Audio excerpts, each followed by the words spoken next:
This is Rogers TV.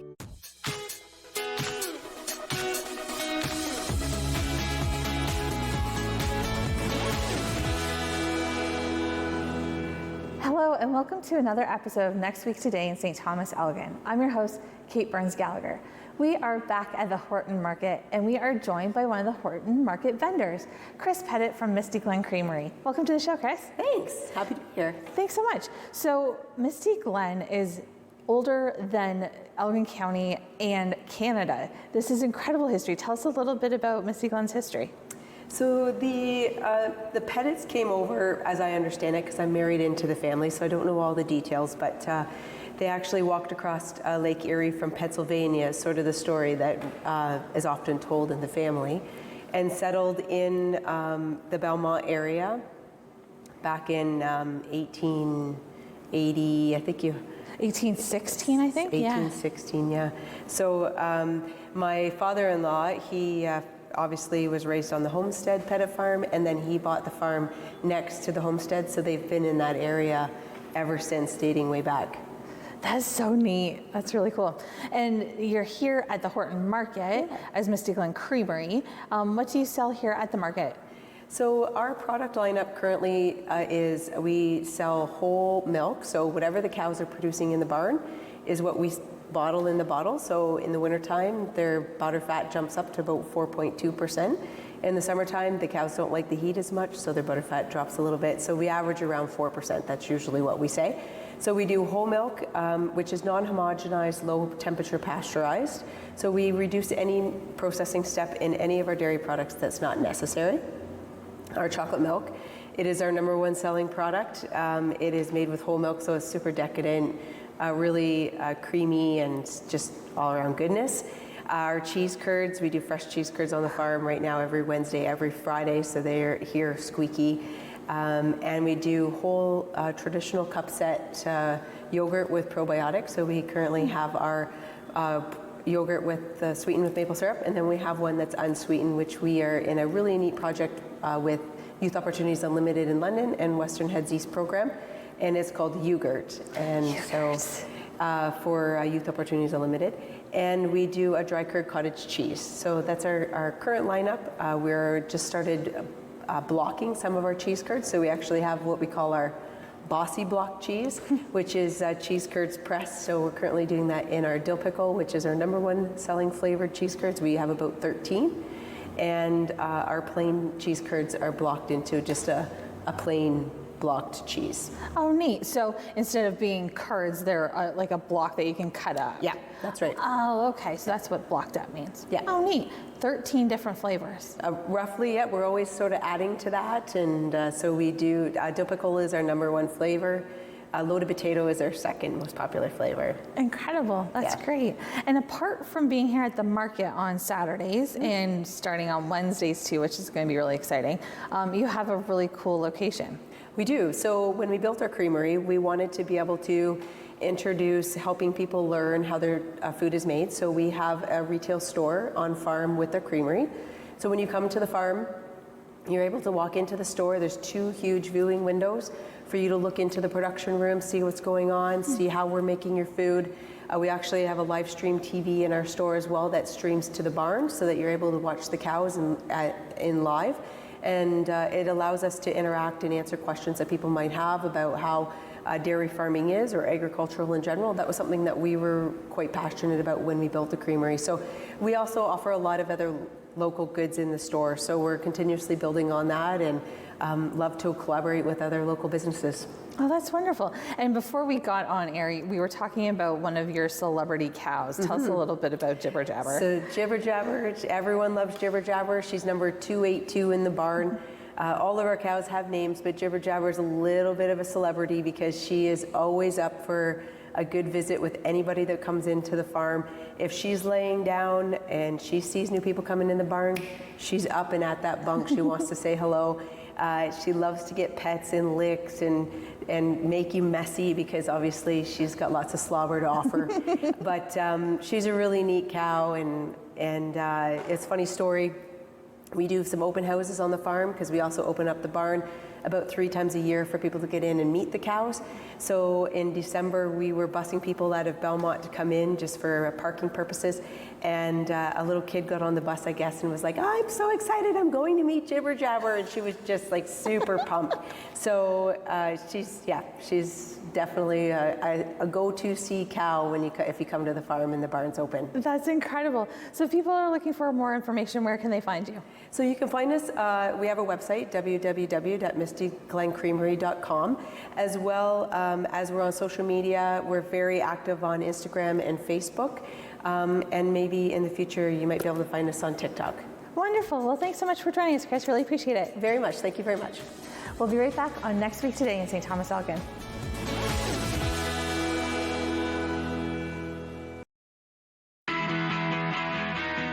Railway City Live highlights original music performances by musicians in the St. Thomas area. Watch Railway City Live Wednesday nights at 7:30 p.m.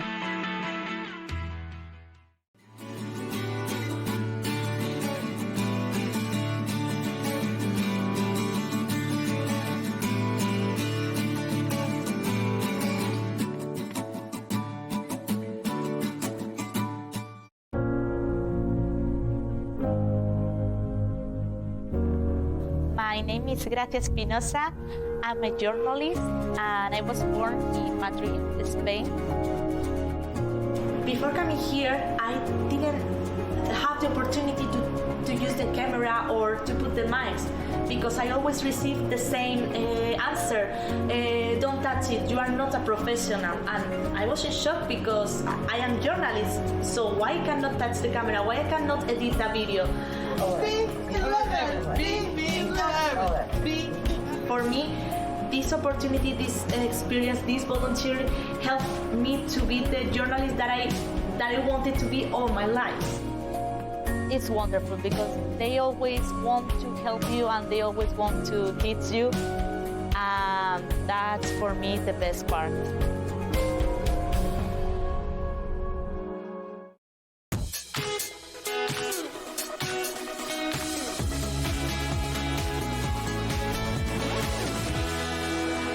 Welcome back to Next Week Today in St. Thomas Elgin. We're now joined by Romina Bartatusi, and I totally messed that up, didn't I? Yeah, but I don't care. But we were told close. You that you would. We were close. I don't care. Romina Bartatusi. Bortoluzzi. Yeah. There we go. From our fields. Yes. And a market vendor here at the Horton Street Market. Welcome to the show, Romina. Thank you. Thanks for having me. You bet. So tell us a little bit about our fields and how you got into farming. Okay, so my husband always grew up on a farm. It used to be a dairy farm and then became a chicken farm, and his dad ran that.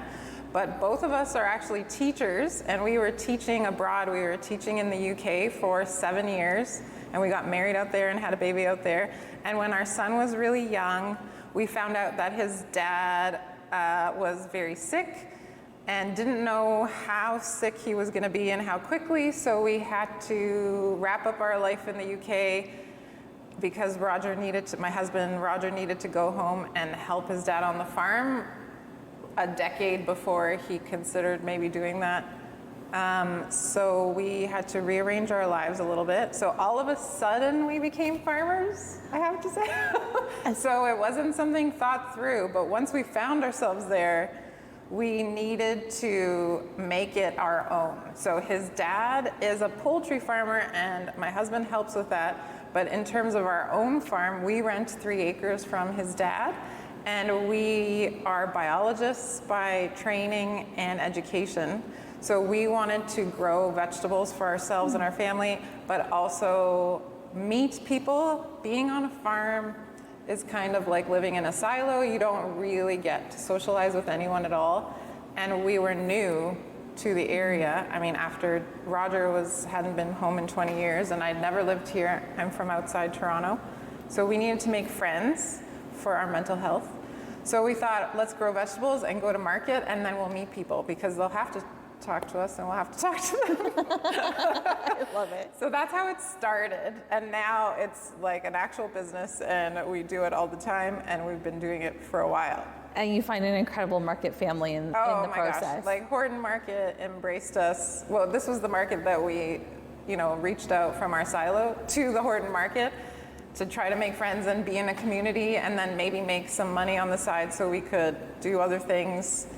And then it was so beautiful and wonderful, and I've met all of my friends that I know in this area is through the market somehow. That's incredible. Yeah, it was beautiful. So Our Fields, what do you sell? What are your products? What do you have here at Horton Street Market? So we grow organically. We grow organic vegetables. That's what we do. So we just do a range of vegetables. The list is shorter if you ask me what we don't grow. So we just grow every kind of vegetable. But I'd say our most popular thing is baby greens that we cut, wash, dry, and bag up because it's an easy, convenient food for most families. So that one goes over well with most people, I'd say. Wonderful. And you do all that on 3 acres.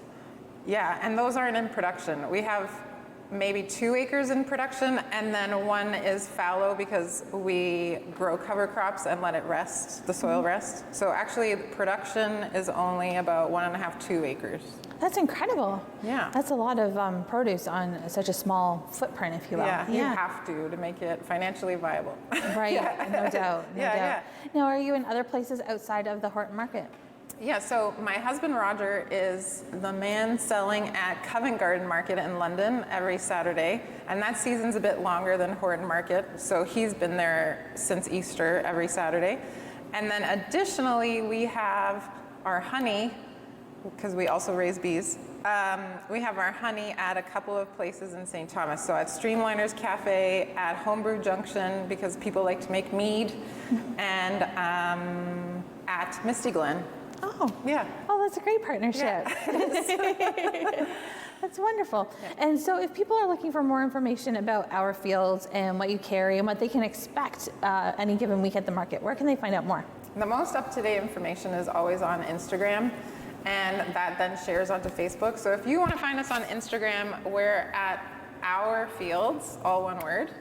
And then on Facebook, it's Fresh from Our Fields. Wonderful. Yeah. Well, thanks so much for joining us today, Romina. We really appreciate it. Thank you. Thanks.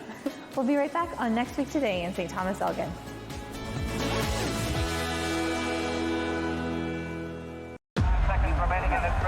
Sports is life. It's clear cut.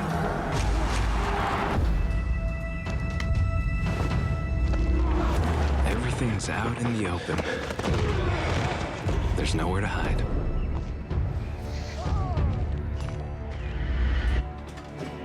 I had to prove myself more than anyone else. You must be so proud of your son. He's gonna go pro. The sky's the limit.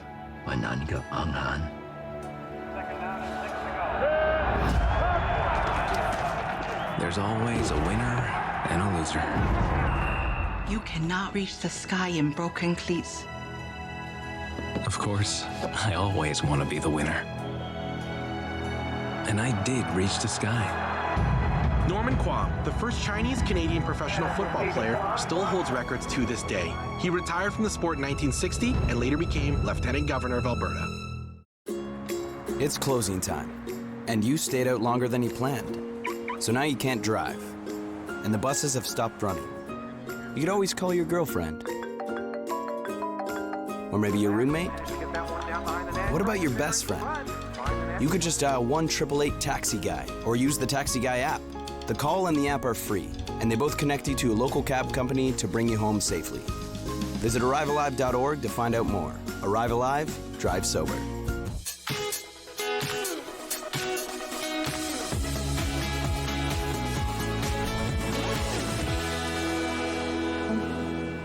And we're back on Next Week Today in St. Thomas Elgin.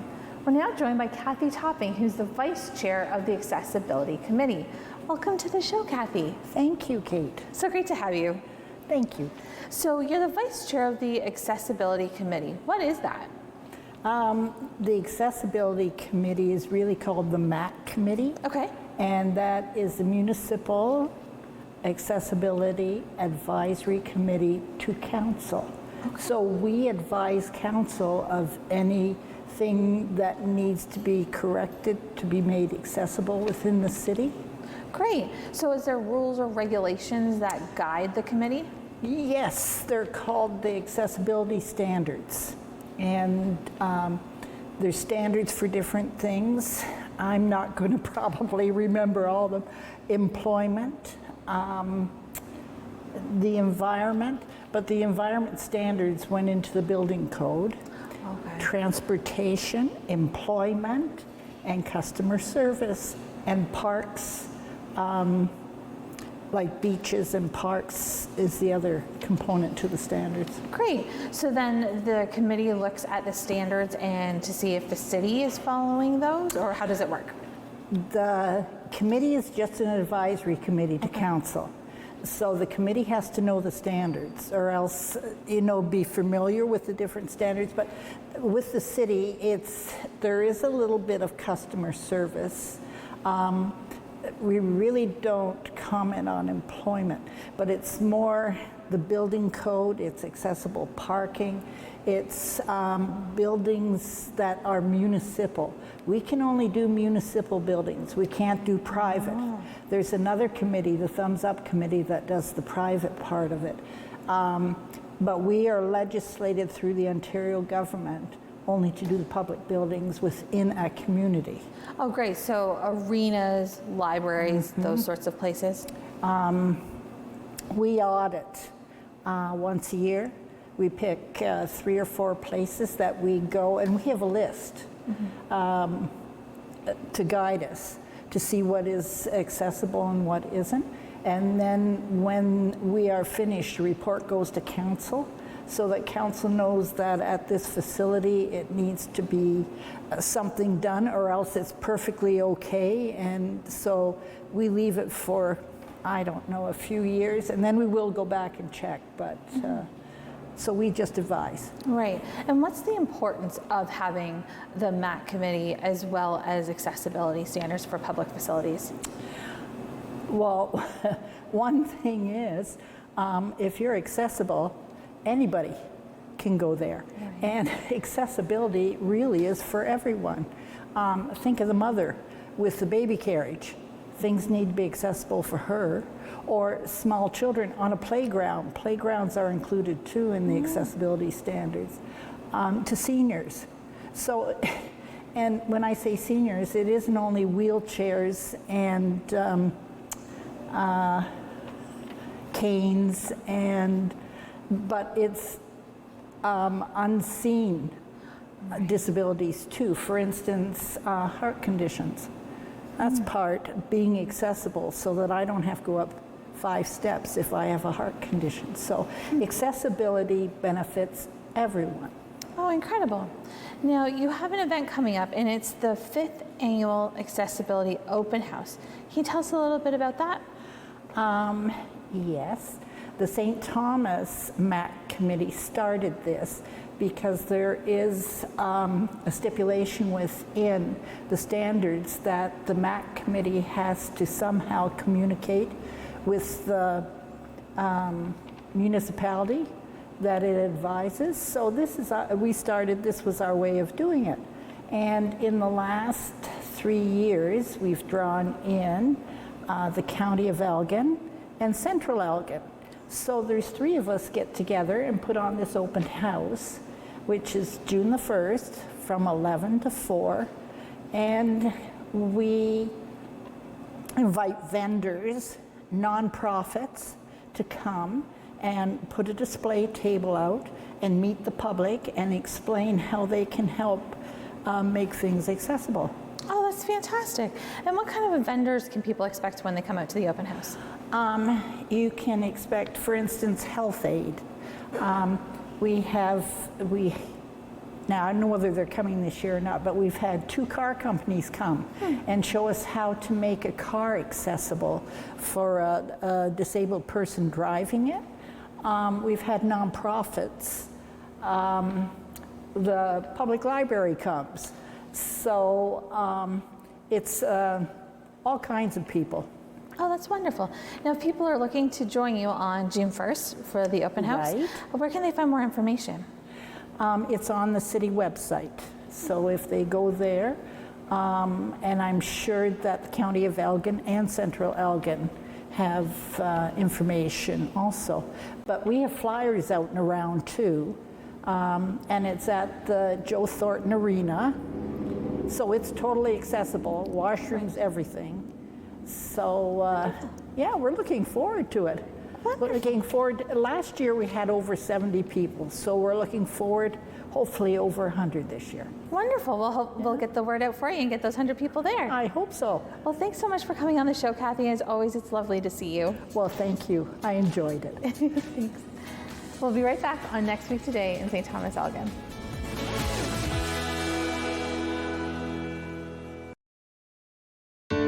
It's been a long time coming. You don't win it to keep it, you win it to be a part of its history. Always knew. Always hard to see the difference between winning and losing.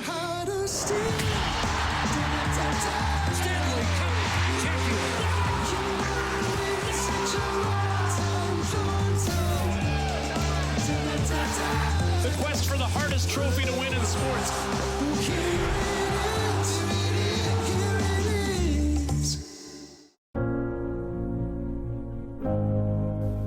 I'm Brona Morgan. I've been volunteering at Rogers since 2021, so about 3 years now.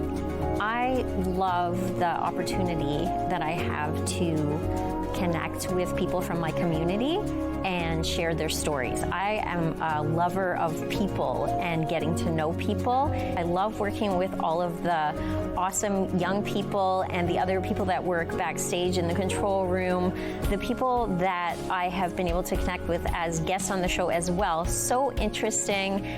The conversations are fun, and it's great to be that person that maybe is the first interviewer of somebody, and you can just see the potential that they have, and to get that person comfortable and having a conversation about something that they're passionate about, it's an absolute joy.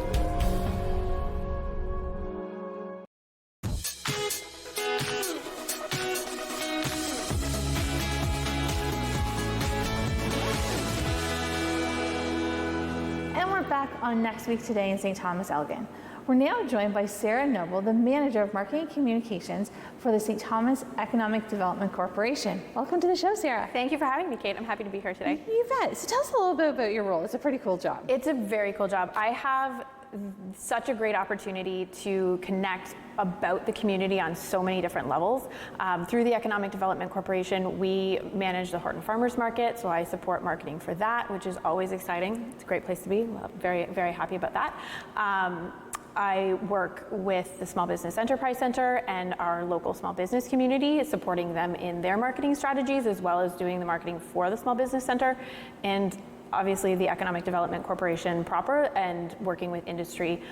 Same sort of idea of supporting them in their marketing and supporting conversations about the community and the great things that the city is doing to attract industry and workforce development and just celebrate St. Thomas in general. Yeah, so you really have your finger on the pulse of what's happening here in the city. Yeah, and it's an exciting place to be right now, absolutely. Yeah, as we're growing, I heard the other day that the St. Thomas Chamber added 40 new businesses last month alone. Which is wild. Like, it's so amazing to see these businesses all come together in support of the community, in support of each other. I feel like we have a really unique environment in that regard, that the city really just does come together for one another, and it's phenomenal to see. Yeah, the camaraderie is incredible. Yeah.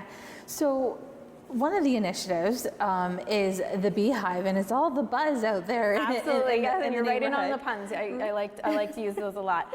From the Beehive, it's a really unique communication tool that we're using from a municipal perspective. It isn't generally a communication piece that is taken on from a municipal level in talking about like industrial level construction and the infrastructure that's going into that project and how it impacts the community, whether it's again influx of new people coming to the community that we want to introduce the city to, or it's like the Highbury expansion and really being able to dive into what that's going to look like, the benefits to the community, and keeping update on that project happening. So because people are curious, it's a huge project. The PowerCo facility, the Volkswagen's presence in the community, people are curious and they have a right to be curious. And so it's a really phenomenal opportunity for us to be able to share the information that with the community that's out there. Yeah, I really appreciated the video about the Highbury expansion where you could follow the VW bug on its journey along. And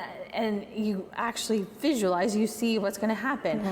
What's the feedback you're getting from the episodes? Really fantastic. Overall, people are enjoying the opportunity to learn about what's happening. That one in particular really was very well received. I think it gave people the opportunity, like yourself, to visualize it and really kind of understand what the future is going to look like for that portion of town, and how we're working as a city to make things more efficient and run more smoothly for everyone.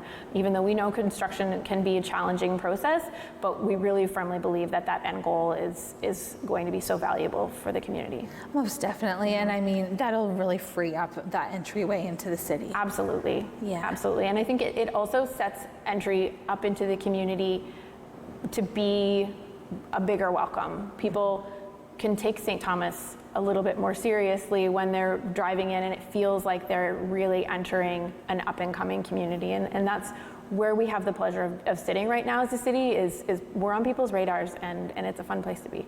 Wonderful. Not just only on a local level, but on a national and international Absolutely. Like when we're places and we say we're from St. Thomas, that really means something, and it's pretty special to be part of the team that gets to share that information with people. Great. Yeah. Now, these episodes, how do you choose what you're going to share? We try to be as current as possible with the activity that's happening on the site.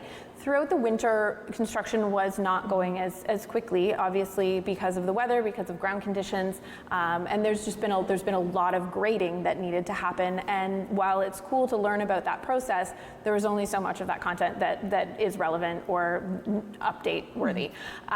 So as we move into more of a heavy construction season, there's going to be a lot more on-site processes happening that we can try to introduce people to. I think exposing a community to the jobs that are associated with heavy construction is also pretty cool. So it was fun to be able to introduce some of the equipment operators and what they do and their pieces of equipment as well. But we've had the opportunity to host some city councilors as well, and just have some conversations about other things that are going on in the community that are also incredibly important to the direction that we're heading in. Yeah, and the more information we can get out in the community, the better. Wonderful, Absolutely. Great. So if people are looking for from the Beehive, where can they find it? They can find it on our YouTube channel, on our website, through our social media. We have various different outlets. They can also subscribe on our website at st-thomas.org. They can subscribe to get that right in their inbox weekly as well. Great. Well, thanks so much for joining us on the show, Sarah. Thank you for having me. Thanks for hosting us here at the Horton Market. Our absolute pleasure. It's been great having you today. Wonderful. Thanks so much. Thank you. And that wraps another episode here with Next Week Today in St. Thomas Elgin, and many thanks to St. Thomas Economic Development Corporation for hosting us here at the Horton Market. Until next time, I'm Kate Burns-Gallagher, your host. Take care.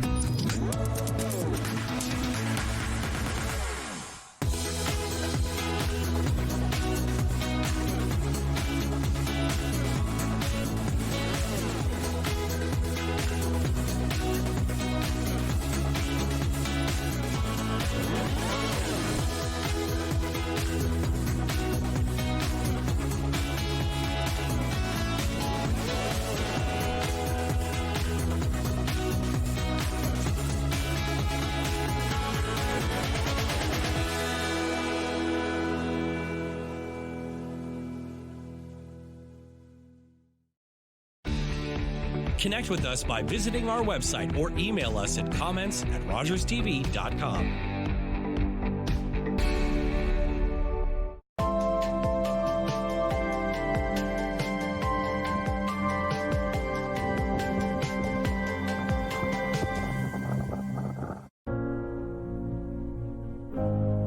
I'm Melissa, and I'm the Community Engagement Specialist at Rogers TV. I want to give a big shout out to all of our volunteers who have dedicated their time in helping create television programming for the community. Thank you to all of our volunteers, whether in front of the camera or behind it. Thank you for everything you do.